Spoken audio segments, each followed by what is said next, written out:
여러분 안녕하십니까? 라디오 전망대 이용선입니다.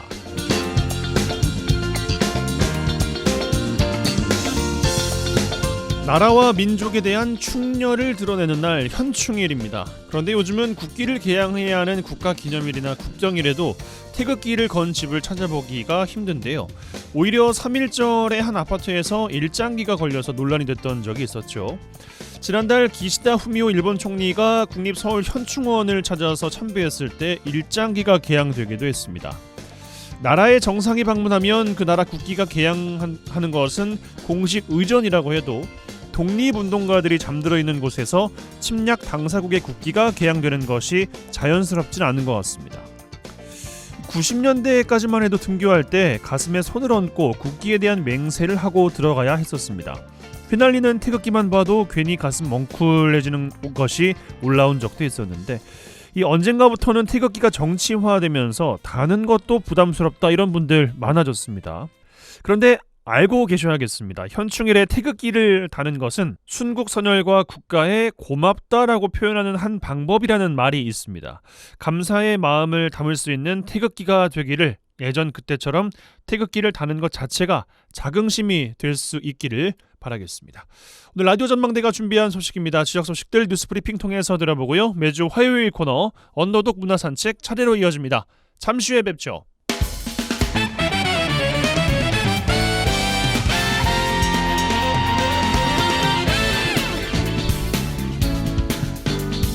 네, 6월 6일 화요일입니다. 라디오 전망대 시작합니다. 먼저 우리 지역 뉴스 정리해보죠.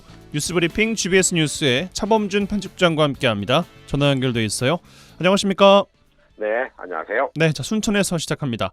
순천 지역 시내버스 운수업체가 코로나19와 천연가스 가격 급등으로 적자가 누적되고 경영난이 악화되면서 노선 개편이랄지 경영 개선을 위한 지원책 마련을 요구하고 있다고요? 네, 순천시에서 운행되고 있는 시내버스 운송업체의 적자가 수년째 누적되면서 사업자의 사업 포기로 인한 운영 중단 사태를 막기 위한 지자체 차원의 대책 마련이 요구되고 있습니다. 순천시에 따르면 순천 시내버스 운수업체인 순천교통과 동신교통이 지난 2020년부터 매년 적자를 기록하고 있고 최근 두 업체의 3년간 누적 적자액이 약 49억 원에 이른다고 밝혔습니다. 순천시에 있는 시내버스 운영업체의 운영 적자는 코로나19로 탑승객이 지난 2019년 기준 대비 약 30% 감소했고 러시아와 우크라이나 전쟁 여파로 CNG 가격이 급등하고 인건비까지 상승되면서 적자가 눈덩이처럼 불어나고 있는 것으로 분석됩니다. 순천시 시내버스 운영사들은 지난 2020년 이후 수년째 적자가 누적되면서 갈수록 경영이 악화되고 있다며 시내버스 운영사에 대한 획기적인 지원과 함께 종합적인 대책이 마련되어야 한다는 입장입니다. 지역 일부에서는 순천시 시내버스 운영사의 적자 누적 상황이 목포시 시내버스 운영사가 최근 경영난을 이기지 못해 오는 7월부터 사업을 포기하겠다고 선언한 경우를 감안하면 이 사태를 그대로 방치할 경우 시내버스 운영사의 운행 중단 사태가 도미노 현상처럼 이어질 것이라는 우려가 나오고 있습니다. 그렇습니다. 시내버스 운송업체의 운영 적자에 따른 운영 중단 사태, 개별 회사의 문제라고만 볼 수 없는 것이 지금도 지자체의 운영비 지원으로 시내버스가 운영되고 있다는 점에서 이른바 일종의 공공운송사업 이런 접근도 필요하지 않겠습니까? 네, 순천시 시내버스 운영업체의 경영난은 앞서 언급한 코로나19나 우크라이나 전쟁으로 인한 연료비 증가 또 인건비 증가라는 측면도 있지만 순천시가 시내버스 운영사에 대한 운영비 지원을 조건으로 비수익 노선에 대한 버스 배차로 인한 적자 운행도 한 가지 원인으로 분석되고 있습니다. 정리를 해보면 순천시가 시내버스 운영사에 적자 보전을 명분으로 운영비를 지원하고 있는데 그 조건으로 이른바 비수익 노선인 농촌지역이나 원도심 지역 주민들의 교통 편의를 지원하면서 이 운영사의 운영 적자가 누적되고 있는 상황입니다. 실제로 순천시 시내버스 업체에서는 계속 악화되고 있는 경영난 타개를 위해 이 노선 개편이 시급하다는 입장인데요. 운영사는 이 신도심 인구가 더 많음에도 불구하고 현재 구도심 지역의 시내버스 노선이 편중돼 있다는 입장입니다. 시내버스 운영사들은 순천시가 지역 버스 노선에 대한 이용객들 상황을 조사하는 용역을 진행하고 노선 개편을 시도했지만 주민들의 불편이나 민원 등을 이유로 결국 적절한 노선 개편이 이루어지지 않아 운영 적자가 계속 이어지고 있다는 입장입니다. 예, 비수익 노선 운영에 따른 적자를 순천시가 뭐 보전해주거나 아니면은 노선 변경을 허용해서 회사의 적자 폭을 줄여주는 조치, 뭐 둘 중 하나이지 않을까 싶은데 다른 또 묘안이 있을지 모르겠습니다만 최근에 순천시 의회에서 시민들의 시내버스 이용을 늘리기 위한 간담회를 개최했다고요. 네, 순천시가 6월부터 내년 1월까지 시내버스 노선 개편 및 이 대중교통 활성화 계획 수립 용역을 통해 이 무상교통이나 환승센터, 노선 개편 등의 제도 도입을 검토하고 있습니다. 이런 가운데 순천시 의회가 운송업체와 시민단체 등과 함께 순천시 시내버스 활성화를 위한 간담회를 개최했습니다. 이번 간담회에서는 이 순천시도 목포시의 경우처럼 시내버스 운영업체 운영 중단 사태가 일어나지 않도록 이 철저하게 대비하지 않으면 그 피해가 시민들에게 고스란히 돌아간다는 공감대가 형성됐습니다.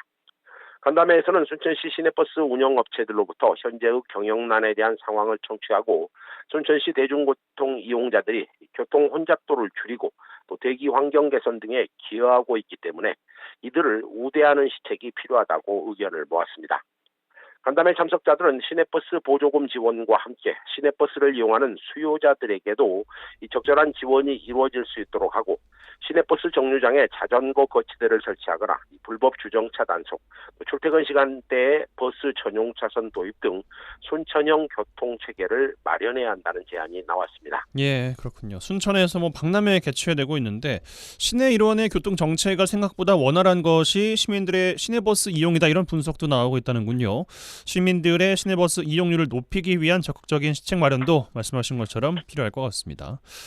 자, 여수로 가겠습니다. 오늘 아침 일본이 후쿠시마 원전 오염수를 바다로 방류하기 위해서 해저 터널에 바다 물 채우는 작업 진행하고 있다 이런 소식이 들렸습니다. 후쿠시마 오염수 방류되면 여수 수산물을 구입하지 않겠다 이런 수도권 지역 주민들의 여론조사가 최근 나왔어요. 네, 진행자님 언급대로 일본이 후쿠시마 오염수 방류를 사실상 강행하고 있는 상황에서 오염수가 실제로 바다로 방류되면 전남 제1의 수산 도시인 여수산 수산물의 안전성에 대한 부정 여론이 감지되면서 지역 수산업의 직격탄이 우려되고 있습니다. 최근 여론조사 전문기관이 지난달 27일부터 29일 사흘 동안 서울과 경기, 인천 등 수도권에 거주하는 만 18세 이상 1,000명을 대상으로 후쿠시마 원전 오염수 방류에 따른 국민 인식조사를 실시했습니다. 해당 여론조사 결과 수도권 주민 10명 중 7명이 일본이 원전 오염수를 방류할 경우 여수 수산물을 구입하지 않겠다 이런 응답이 높게 나왔습니다. 여론조사 결과 일본이 오염수를 방류할 경우 여수 수산물을 절대 구매하지 않겠다는 응답이 36.9%로 가장 높았고 방류하면 구매를 자제하겠다는 비율이 32.5%로 전체 부정적인 응답이 73%에 달했습니다.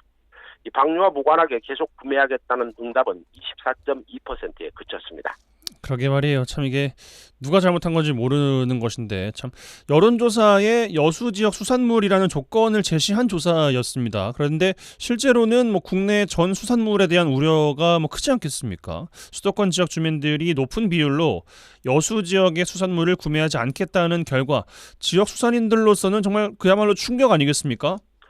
네, 여론조사 결과에 따르면 여수 지역 수산물을 절대 구매하지 않겠다는 응답자 가운데 40대 여성이 50.5%로 가장 높았고 50대 남성이 45.7%, 50대 여성이 46.7%를 차지해 전체 대비 상대적으로 높았고 구매를 자제하겠다는 응답은 30대 여성이 43.7% 비율로 가장 높게 나왔다고 합니다. 이 방류와 무관하게 계속 구매하겠다는 응답은 70세 이상 남성이 43.7%로 가장 높았고 30대 남성이 33.1%, 18세에서 29세 남성이 32.9%, 60대 남성이 32% 순으로 나왔습니다. 예, 일본이 오염수를 방류하면 여수 수산물에 대한 구매 자제와 함께 여수 지역을 방문하지 않겠다는 응답도 높게 나왔습니다. 지역 관광 산업에 대한 피해 또한 우려되고 있어요. 네, 이번 여론조사에서 수도권 지역 주민들은 일본이 오염수를 방류할 경우 여수를 방문하지 않겠다 이런 응답도 상당히 높게 나왔습니다. 이 방류와 무관하게 여수를 방문하겠다는 응답은 35.6%가 나왔는데 이 방문을 자제하겠다는 응답이 33.1%, 절대 방문하지 않겠다는 응답도 25.8%로 조사됐습니다. 이 오염수를 방류하면 여수를 방문하지 않고 자제하겠다, 절대 방문하지 않겠다 합한 응답률이 합쳐서 무려 58.9%나 됩니다. 이번 여론조사 대상이 수도권 지역 주민들이고 지금까지 여수를 찾은 관광객들이 주로 상당수가 수도권 지역 주민들이라는 점에서 상당히 충격인데요. 일본의 오염수 방류가 지역의 수산업계는 물론 관광업계에도 큰 피해를 줄 수 있다는 점에서 이 지역 주민들의 우려 점차 커지고 있습니다. 예, 정부의 대응을 기다릴 수밖에 없는 이유 중에 하나 또 늘어난 것 같습니다. 뉴스브리핑 GBS 뉴스의 차범준 편집장과 함께했어요. 고맙습니다. 네, 고맙습니다. 매주 화요일 그들의 이야기가 수면 위로 올라옵니다. 탑독이 되는 그날까지 언더독 토론. 매주 화요일 전남 동부권 언더독들의 핫한 토론, 언더독 토론 시간입니다. 공휴일임에도 토론은 멈추지 않습니다. 오늘도 두 분과 함께 할 텐데요. 한 분씩 소개해드리겠습니다. 순천시의회 이봉남 의원 어서 오십시오. 네, 반갑습니다. 순천의 큰딸 이봉남입니다. 이상우 전 여수시 의원 함께합니다. 어서 오십시오. 네, 안녕하십니까, 이상우입니다. 네, 이봉남 의원님 오랜만에 뵙는 것 같습니다. 네, 2주 만인데요. 한 달은 된 것 같습니다.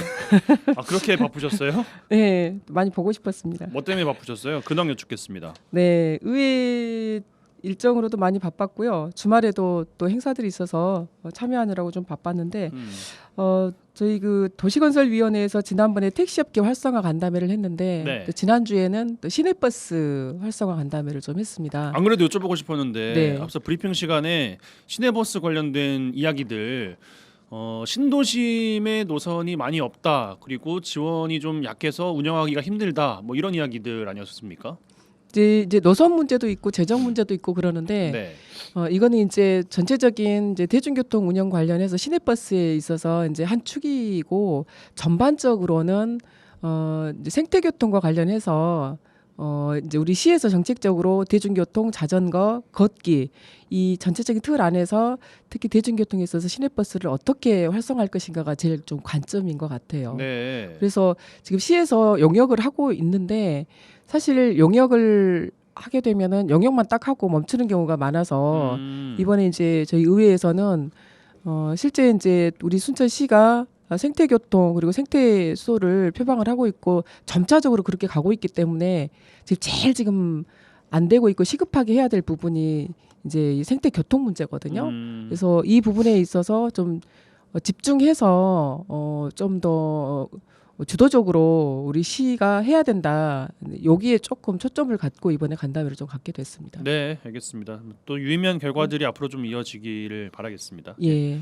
뭐 더 말씀하실 거 있으세요? 네. 네. 그리고 중앙동에서 원도심 활성화 차원에서 처음으로 이제 별미길이라고 있습니다. 곱장골목. 별미길이요? 예, 네. 그 길 이름이 별미길인데 곱장골목 그 끝지점에 있는 그 공간에서 환타스틱 별미길 축제, 먹거리 축제를 지난주 금요일하고 이번 주 금요일, 토요일, 그러니까 6월 2일, 9일, 10일 이렇게 3번 준비를 하고 있는데 지난주에 첫 회 시작을 했고요.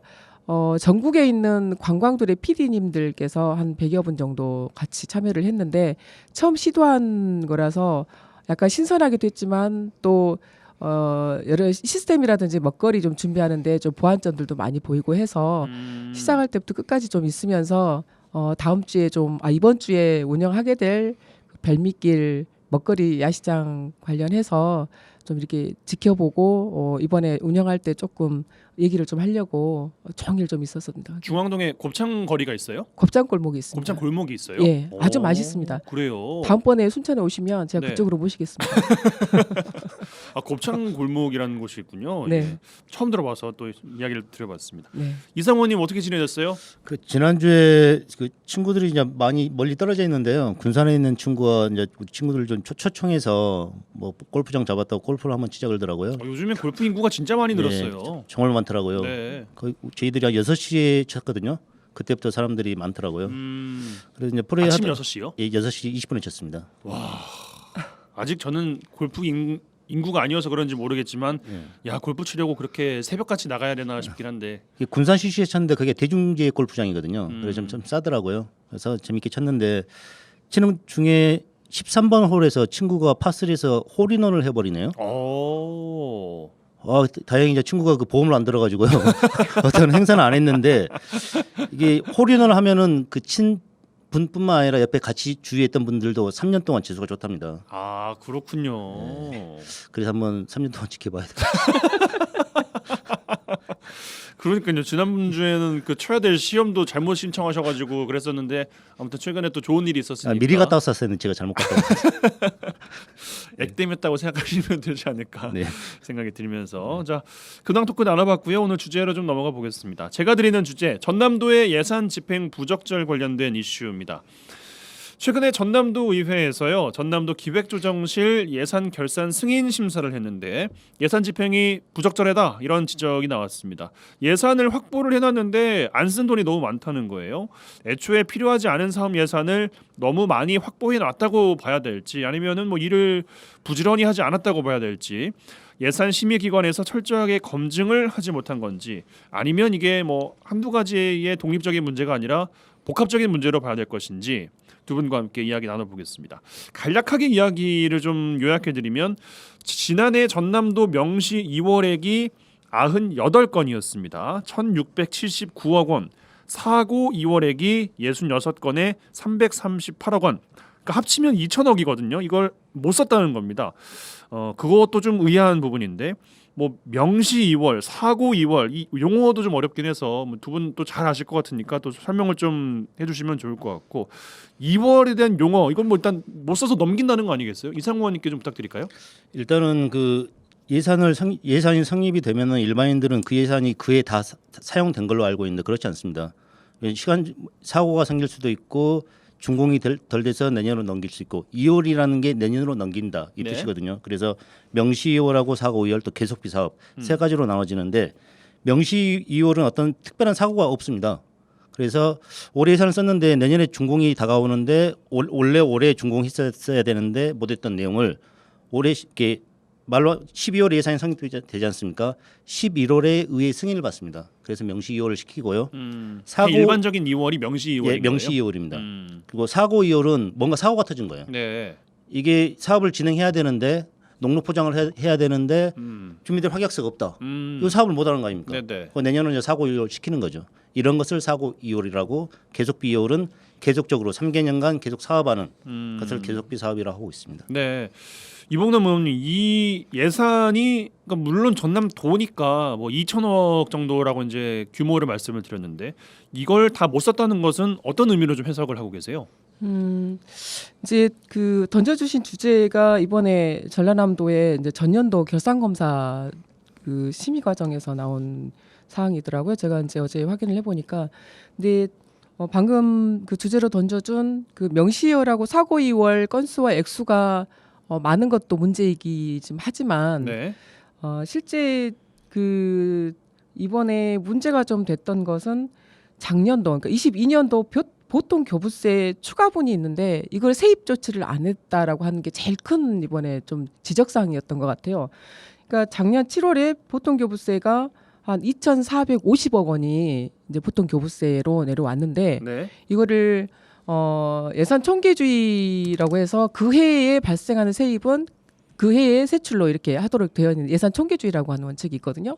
근데 7월에 보통 교부세가 추가분이 왔는데 이게 연말까지도 세입 조치를 추경을 안 한 거죠.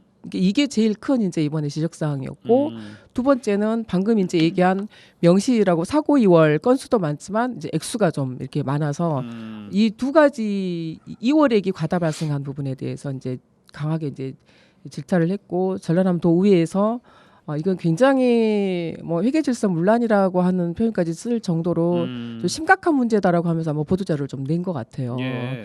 그래서 이런 차원에서 보면은 방금 그 보통교부세 추가분 2,450억 원이면 굉장히 많은 예산 아닙니까? 근데 이거를 연말이 가기 전에 보니까 추경이 한 2번 정도 이렇게 있었단 말이에요. 그리고 그 사이에 이걸 세입 조치를 해야 되는데 돈이 어디 가버린 거죠. 그래서 이 부분 자체가 교부세 수입을 사장시키는 이런 그 나쁜 사례다. 그래서 예산 총계주의 원칙을 준수하지 않았다. 그리고 이제 의회 감시를 피하기 위해서 아까 우리 이상호 의원님께서 그 용어 설명해 주셨잖아요. 올해 이 공사를 추진을 해야 되는데 어떤 사고라든지 불가피한 사유에 의해서 추진을 못한 거죠. 그러면 이제 의회의 승인을 다 받아야 되거든요. 명시의월이나 사고의월 다 받아야 되는데 명시의월을 해도 될 부분들을 사고의월처럼 서류를 이렇게 좀 꾸미는 경우들이 많이 발생을 합니다. 그렇죠. 예, 그래서 사고가 아닌 것처럼. 그렇죠. 예, 예. 그래서 의회 감시를 피하기 위해서 이런 해당 연도 말에 계약을 체결을 해가지고 준공 기한을 늦추는 거죠. 횟수를 그러니까, 넘기는. 예, 그렇죠. 예. 예. 그래서 이런 사유로 편법으로 사고유를 하고 있는 사례가 많기 때문에 이번에 이제 종합적으로 전라남도 지적을 하신 거군요. 예, 전라남도에서 이거 자체는 전체적으로 예산 총계주의 원칙을 아주 위배한 심각한 사항이다라고 해서 질타를 좀 강하게 한 것으로 이렇게 보입니다. 네, 이상호님, 근데 사고라는 것이 뭐 언제 어떻게 어디서 터질지 모르는 거 아니겠어요? 예. 그럼에도 불구하고 줄이는 방법은 필요할 것 같은데 어떤 방법들이 좀 있다고 보십니까? 일단은 이제 이 지금 예산이 다 쓰이지 못하는 부분에까지 예. 확대한다면 그 부분에 대해서 일단은 그 한정된 예산으로 예산을 잘 세워야 될 거 아닙니까? 그래서 예산 부서에서 순위를 정합니다. 1번부터 이제 50번까지를 했었을 때 그래서 뭐 100번까지 있을 거 아닙니까? 이번에 네. 50번까지 자르겠다. 근데 이 예산이 써야져야 되거든요. 이게 기회 비용이거든요. 이게 만약에 사고일이나 명시효일 되면 이 사업 자체로 진행이 안 된다는 사업 아닙니까? 그럼 당연히 내년에 해도 되잖아요. 그러면 주민들은 그 사업에 대한 기회를 잃어버린 거라고 같습니다. 그렇기 때문에 이제 불효불급한 이런 이야기를 많이 하지 않습니까? 정치인들이 꼭 필요한 사업을 써야 된다 이거죠. 그렇지 뭐 시장님이나 뭐 시의원들 뭐 지역 동네에서 예산을 세워놓고 집행을 안 한다. 집행이 안 될 것 같으면 내년에 예산을 세워야죠. 다른 예산 이쪽으로 들어와야죠. 주민들의 그래서 여수 시민들의 예산 사용권, 기회 비용을 빼앗는 경우도 생긴다. 그래서 예산을 잘 세워야 된다 이거죠. 그리고 아까 우리 이봉남 의원께서 말씀하셨는데 명시월 같은 경우는 의회 승인을 받는데 사고월은 시정부의 판단입니다. 그냥. 그래서 아까 속이는 거예요. 해야 되는데 연말에 계약해서 사고입니다 그러고 넘겨버리는 거예요. 불가피했다 이렇게 예. 설명을 하면서 이제 시의원 그 이제 시정부 판단이니까 내년에 사업하겠습니다. 원래 계약을 하면 안 되거든요. 연말 같은 경우는 중요한 계약을 하면 안 되거든요. 사고도 있습니다. 그러면 이게 모르거든요. 시정부 판단이다 보니까. 그러겠죠. 예. 그럴 수가 있겠습니다. 예. 자, 요 정도로 제가 드리는 주제는 마무리를 하죠. 예, 뭐 도도 그렇고 뭐 시도 그렇고 관련된 예산은 불효불급하게 잘 짜여서 써야 될 것 같습니다. 저희는 잠시 전하는 말씀 광고 듣고요. 두 분 언더독 패널들께서 꺼내시는 주제로 돌아오겠습니다. MBC 라디오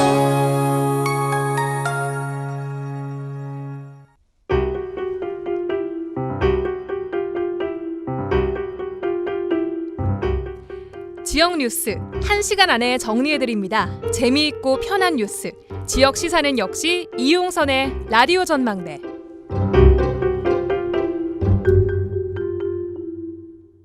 라디오 전망대 매주 화요일 코너 언더독 이어드리고 있습니다. 순천시의회 이봉남 의원, 이상호 전 여수시의원 두 분과 함께하고 있고요. 자, 두 분 언더독 패널들께서 꺼내시는 주제로 돌아올 텐데 먼저 이봉남 의원께서 어떤 주제 꺼내주실까요? 네, 자, 이번 주제는 사실 우리 그 여수 MBC에서 집중 기획 취재를 6번 했더라고요. 근데 굉장히 저희가 좀 해야 될 일을 여수 MBC 공영방송에서 이런 일들을 해줘서 굉장히 감사하다는 말씀을 드리면서 다시 한번 저희가 하는 일에 대해서 되돌아보는 계기가 됐는데 무슨 얘기냐면 그 초등학생 원거리 통학 문제에 대한 주제를 좀 담아봤습니다. 사실 이제 초등학생뿐만 아니고 뭐 초중고 학생들 원거리 통학 문제에 대해서는 지속적으로 사실 문제가 좀 되어 왔었고 이걸 해결하기 위한 여러 가지 지역사회 그 간헐적으로 이런 대책 회의들이 좀 열리고 있었는데 네.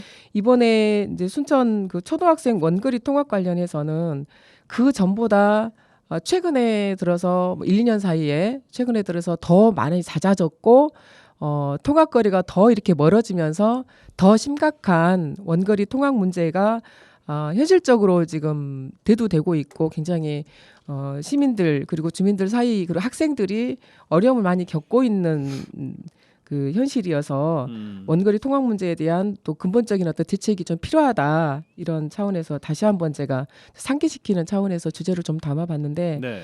아마 이번에 우리 MBC에서 기획 취재를 하게 된 그 이유는 가곡동에 최근에 그 임대 아파트 그러니까 인근에 500m의 학교가 있어요. 있는데 3.2km 거리에 있는 초등학교로 이제 원거리 통학을 하게 되는 어떤 이런 그 아주 안타까운 사연을 가지고 그 기획 취재를 쭉 했었는데 이거는 뭐 3.2km면 아마 걸어서 1시간 정도 이렇게 그렇죠. 먼 그죠? 거리예요. 그래서 이제 매일매일 이렇게 힘들게 통학을 하고 있고 여기는 이제 임대사업자라고 하는 것 때문에 통학버스 다른데 이제 운영하는 것과는 틀리 아무런 도움을 받지 않고 있고요.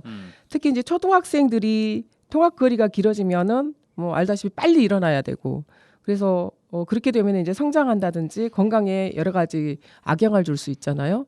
그리고 통학하는 과정 중에 있어서 주변에 이제 유해 환경이라든지 교통사고 위험에도 이제 많이 이제 노출이 되고 있기 때문에 원거리 통학에 대해서는 가능하면 자제를 하려고 하는 편입니다. 그리고 그 이 원거리 통학 이번에 나온 것 중에 특히 이제 이 아파트 개발을 해가지고 임대 아파트냐 분양 아파트냐에 따라서 이 형태에 따라서 여러 가지 차별과 좀 갈등이 지금 발생을 하고 있는 상황이었거든요. 그러니까 분양 아파트에서는 그렇죠. 전세버스 동원해서 출퇴근을 그 등하교를 시킨다는 거 아니겠어요? 그렇죠. 예. 이 부분도 지난번에 3월여 경에 또 우리 순천에서 비슷한 이런 그 사례가 있어가지고 그랬습니다. 언론에서도 한번 이렇게 다뤘던 사항이 있습니다.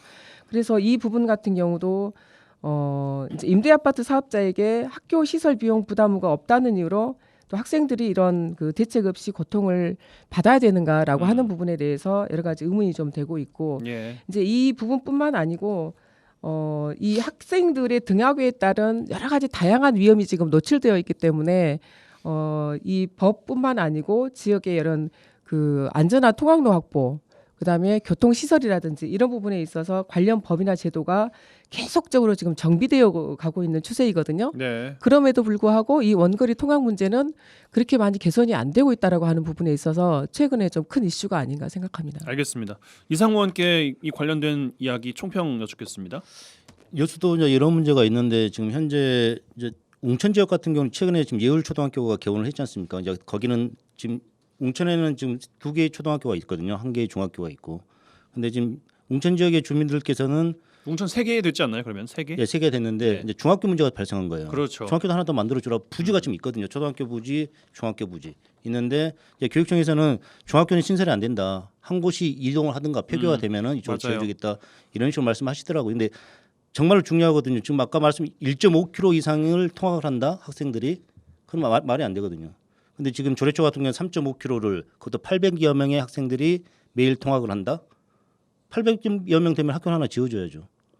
그런 것도 교육청에서 이미 얘기를 했었음에도 그런 행정행위를 안 하고 그 지역에서 이런 중학교 문제도 이전을 해야 되는데 원도심에 결국은 많은 학생들이 없는 데는 결국 이전을 좀 해줘야 되거든요.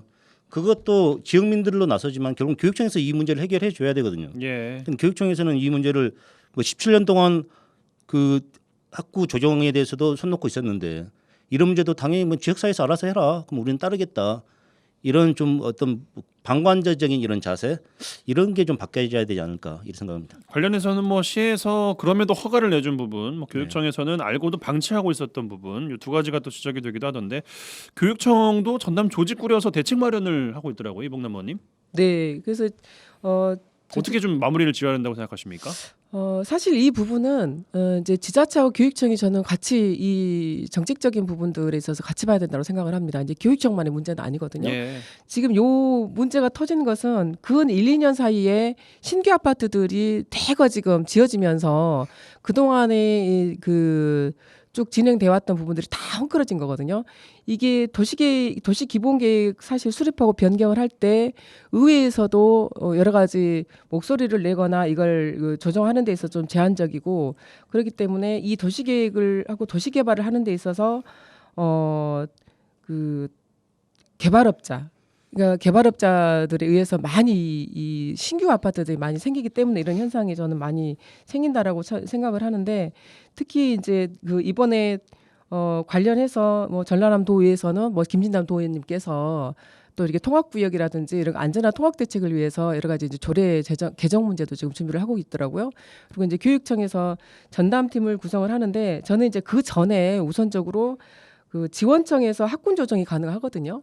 그렇기 때문에 지원청에서 학군 조정을 먼저 좀 해야 될 필요가 있지 않는가 싶습니다. 그러고 나서 이 도시 팽창에 따른 여러 가지 이 통학 거리, 그다음 통학 구역, 통학차 배치 이 부분을 실제 지금 울산이라든지 이런 데서 지금 다른 지역에서 선도적으로 하고 있기 때문에 이 부분들을 조금 더 검토하고 반영을 해서 좀 빠르게 이 갈등을 좀 줄여주고 해결 방안을 좀 마련해야 될 것이라고 생각합니다. 알겠습니다. 이 정도로 이 주제는 마무리하죠. 마지막 이상호 의원께서 어떤 주제 꺼내주실까요? 네, 5월 초에 개최되었던 제57회 여수 거북선 축제가 그 역대 최악의 평가를 받고 있는 와중에 이번에는 그 축제위원장인 김승호 외 2명이 사단법인 여수 진남 거북선 축제 보존회로부터 제명을 받았습니다. 그 이사회 승인 없이 행사를 취소하고 총 감독을 신설하는 등 독선적 운영과 이에 따른 축제 파행과 민원 야기, 회계와 이사회 질서 문란 등을 야기해서 제명되었다고 합니다. 요새 가장 대표적인 축제인 거북선 축제가 왜 이토록까지 망가졌는가에 대해서 오늘 얘기해 볼까 합니다. 왜 이렇게 망가졌습니까? 독선이죠.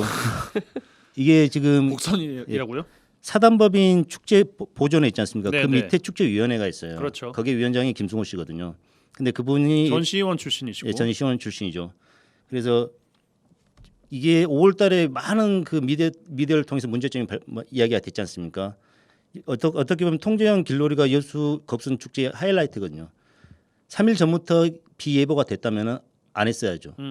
이게 지금 축소한다고 엑스포장 갤러리에서 했었거든요. 거기에 참석한 인원들이 정치인들하고 시 관계자, 읍면동 그 축제 준비하신 분들 이분들밖에 없었습니다. 이제 그들만 리그를 했을 뿐이죠. 이런 것도 분명히 예견된 얘기인데 과감하게 좀 이것을 사단법인하고 그 법이나 이사회하고 좀 논의를 해서 어떤 게 가장 좋은 방법인 것을 도출했었어야 되는데 좀 독선적인 운영을 했던 것 같고 그리고 또 축제 총감 감독 자리도 신설을 통해 가지고 급여 문제가 아니고 이분이 지금 현재 우리 국악 있지 않습니까? 여수 시립국악단의 단무장이십니다. 겸직을 하면 안 되거든요. 아하. 하시려면은 시장님의 동의를 받아야 됩니다. 그 동의 없이 만들어놓고 급여를 지불했다. 이런 문제 그리고 일반적으로 지금 우리가 시비가 9억을 지원하고 보존회가 6천만 원 그리고 도비 2천만 원 9억 8천 갖고 예산을 하는데요. 매년 우리 여수 공장장 협의회 있지 않습니까? 관례적으로 3천만 원을 지원을 해줍니다. 예. 그건 관례적입니다. 근데 그거 빼놓고 여수의 모든 시설, 오천산단, 호텔, 뭐 식당 모든 거에다 공물 뿌리고 프랜카드를 걸어줄 테니 우리에게 후원하십시오. 이건 말이 안 되거든요. 협찬 강요 논란이 또 있었어요. 예, 그 있었습니다. 전에도. 예. 이게 독선적으로 했던 사람이 이제 김승호 씨다 해서 이번에 제명을 당한 거죠. 그리고 이제 총 감독님도 뭐 제명을 당했고 이사님도 당했는데요. 결국 제가 봐서는 이게 축제가 어떻게 보면 좀 우리 이순신 장군의 뜻을 받드는 이런 축제가 돼야 되는데 뭐 결국 뭐 돈벌이 수단밖에 되지 않았을까.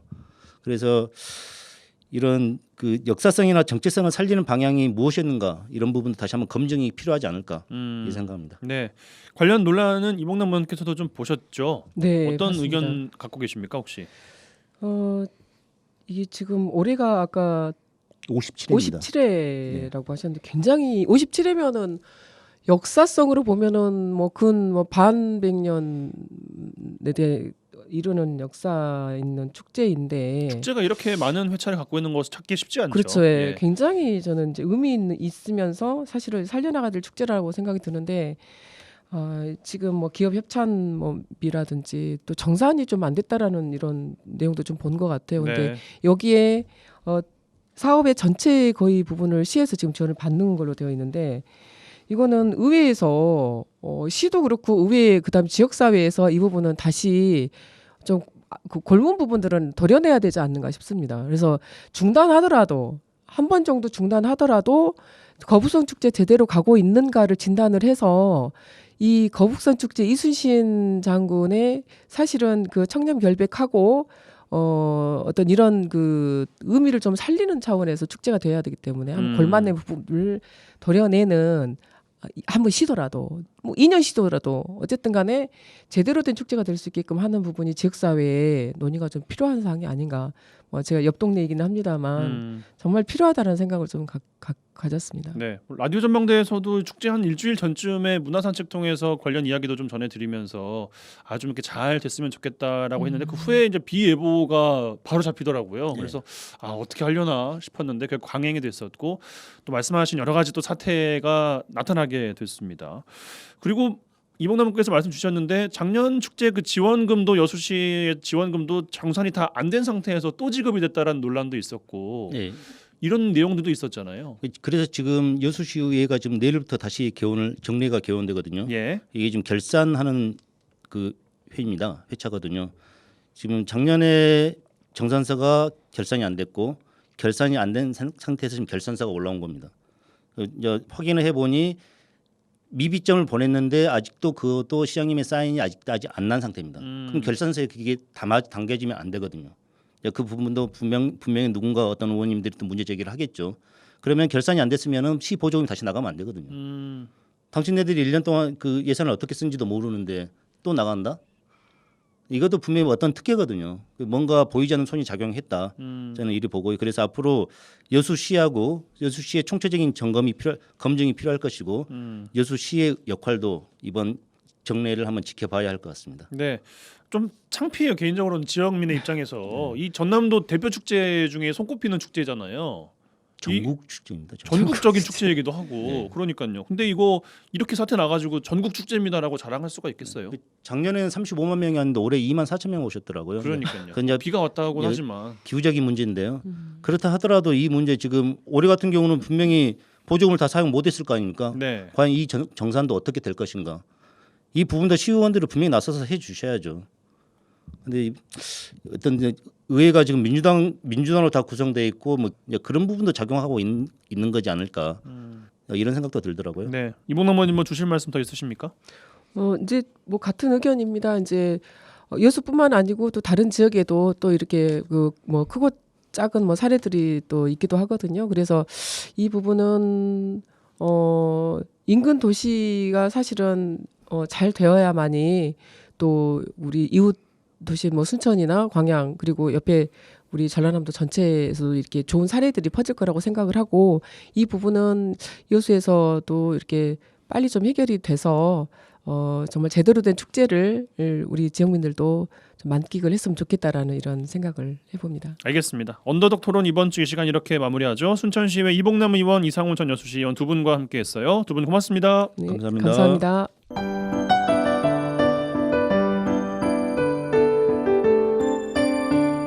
라디오 전망대 문화 산책.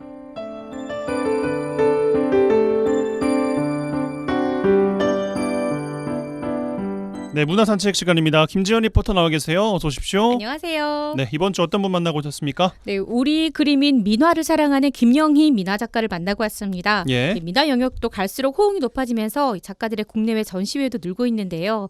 조상들이 민화의 행복한 소망을 담아내면서 대중의 힘을 보여줬잖아요. 그런 것처럼 현대의 감성을 담아낸 민화를 지역에서도 많은 사람들과 공유하고 싶다고 합니다. 김영희 민화가 이야기 들어보시죠. 안녕하세요. 저는 애들 키운다고 위로 올라가서 살다가 원래 여수가 고향인데 고향에 귀향한 지가 지금 5년 차 됩니다. 그래서 지방에 민화가 많이 보급이 안 돼 있는 것 같아서 지금 여수에 민화를 좀 많이 알리려고 여기저기 출강도 다니고 또 행사도 좀 민화에 관련된 행사도 하고 부지런히 움직이고 있습니다. 김영희이고요. 나이는 이제 60이 됐습니다. 내년에 환갑인데 여수에서 제자들을 좀 많이 길러서 환갑 잔치 때 제자들과 같이 이제 전시회도 좀 거창하게 하고 그리고 여수 시민들에게 민화에 대해서 좀 알리는 계기가 좀 되게 전시를 좀 크게 하고 싶어요.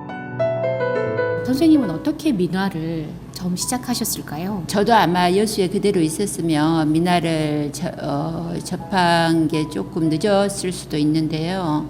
애들 키운다고 이제 처음에 올라갔다가 거기서 제가 아는 사람이 아무도 없으니까 무슨 강좌 같은 거 센터 그런 데를 막 찾아다녔어요. 거기서 미나 강좌를 처음 만난 거예요. 근데 그 색채가 그게 이제 우리 정서하고 맞는 오방색 색채가 너무 강하게 와닿아서 그 색채에 이제 감동이 돼가지고 미나를 시작한 거예요.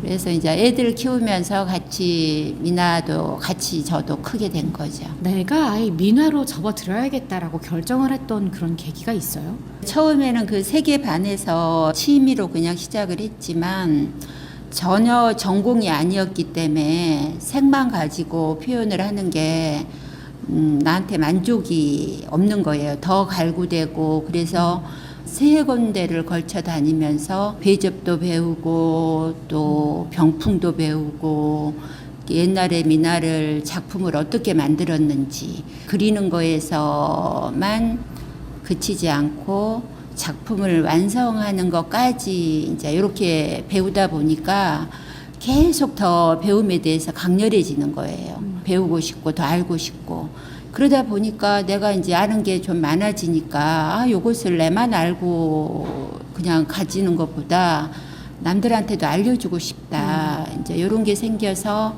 강좌를 또 저도 만들어 가지고 강의도 하고 그렇게 하다가 이제 여수로 귀향을 하게 될 그런 시기가 이제 왔어요. 그래서 전남대 미나 강좌를 한번 두드려 봐야 되겠다. 개설을 해야 되겠다 해서 이사도 안 왔는데 그냥 몸부터 와가지고 강좌를 움직이다 보니까 자연히 이사가 빨리 와지게 된 거예요. 이제 나는 고향으로 돌아갈 때가 됐구나라는 걸 그냥 마음속에 언제나 나는 여수에 가야 한다. 바다가 언제나 보고 싶은 거예요. 그 도시의 막 삭막한 그런 거보다는 늘 보던 그 바다가 언제나 마음속에 있었으니까 항상 돌아가고 싶었죠. 우리 민화협회 여수 지부장을 맡고 계세요. 네. 우리 민화협회는 어떤 곳인가요? 계속 미나에 대한 공부를 하다가 최종 종착지가 연세대 미래교육원에서 강의를 하고 계신 서공임 선생님을 만난 거예요. 지금 우리 미나협회 회장님이세요. 저의 이제 스승님이시죠. 그리고 저는 이제 여수로 내려오면서 미나협회의 여수 지부장을 이제 맡게 되어서 키워가는데 힘을 좀 쏟고 있습니다. 내가 좋아하는 민화를 내 고향에서 네. 가장 행복한 시간을 지금 보내고 계시는 거네요. 같이 그림 그리고 있는 시간이 제일 행복해요.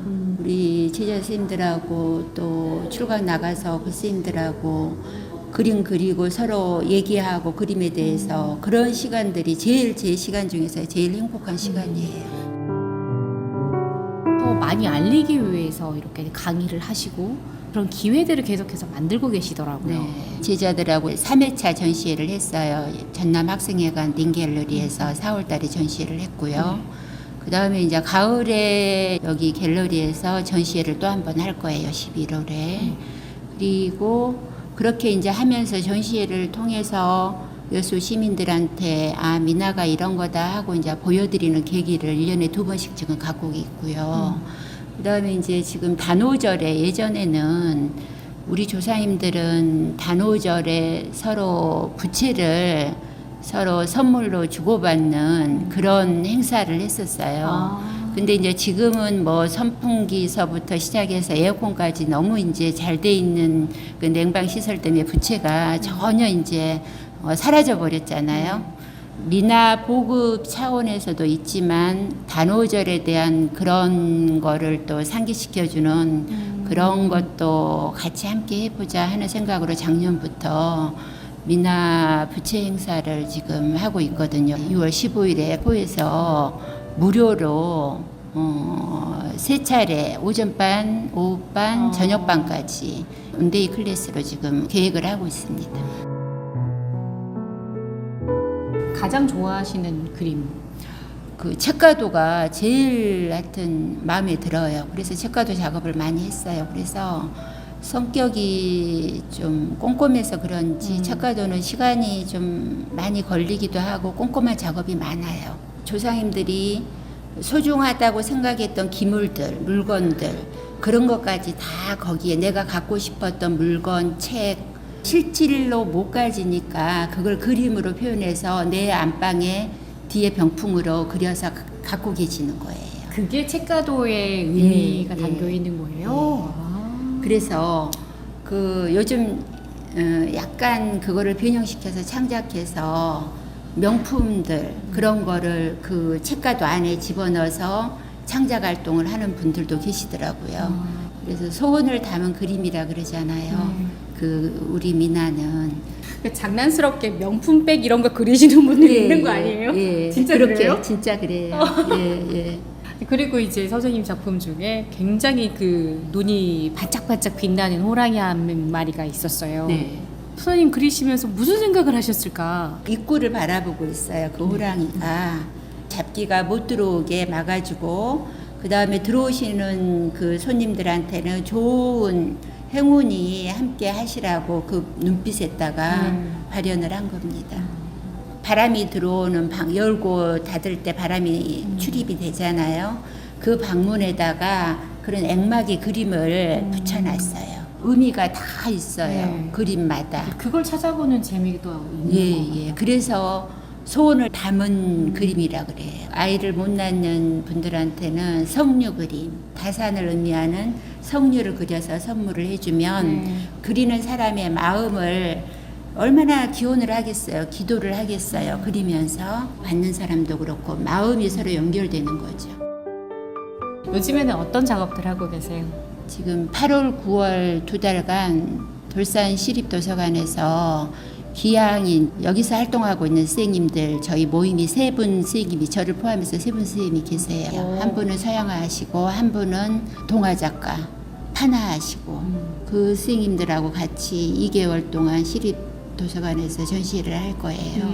그래서 그때 지금 전시할 작품을 좀 준비하고 있습니다. 그 여수가 지금 섬 365 해서 섬 박람회를 지금 준비하고 있잖아요. 그래서 섬과 바다에 대한 이야기 그걸 그림으로 표현해서 전시를 할 겁니다. 미나오가 김영희 선생님과 함께 하고 있습니다. 저희 라디오 전망대 청취자분들에게 한마디 부탁드립니다.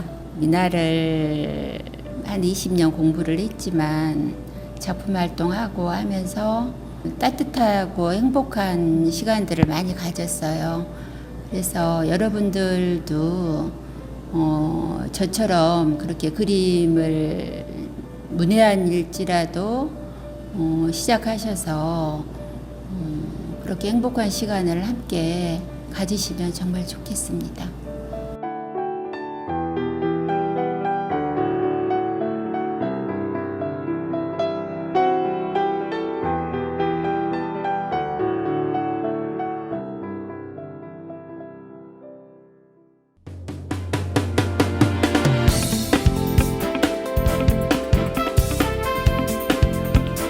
네, 6월 6일 화요일 현충일 라디오 전망대 오늘 준비한 소식은 여기까지입니다. 오늘도 고생 많으셨습니다.